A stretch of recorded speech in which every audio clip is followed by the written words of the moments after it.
നാളെ December 1 Christmas കാലം ആരംഭിക്കുകയാണ്. ക്രിസ്മസ് നോമ്പ് ആരംഭിക്കുകയാണ്.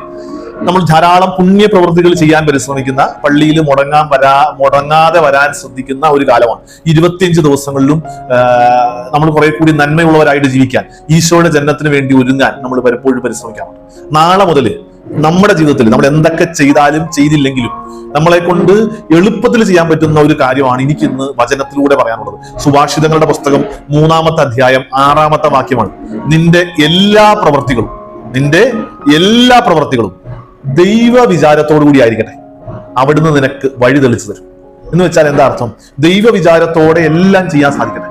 ഒരു ഗ്ലാസ് വെള്ളം കുടിക്കാൻ പോകുന്നു, എന്റെ ഈശോയെ ഞാൻ വെള്ളം കുടിക്കാൻ പോവാം, വെള്ളം കുടിക്കും. നമ്മൾ ഒരു സൈക്കിൾ ചവിട്ടാൻ പോകുന്നു, ബൈക്ക് എടുക്കാൻ പോകുന്നു, എന്റെ ഈശോയെ ഞാൻ ബൈക്ക് എടുക്കുകയാണ്. ഞാനിപ്പം വചനം പ്രസംഗിക്കാൻ പോകുന്നു, എന്റെ ഈശോയെ ഞാൻ 2 വാക്ക് പറയാൻ പോവുകയാണ്.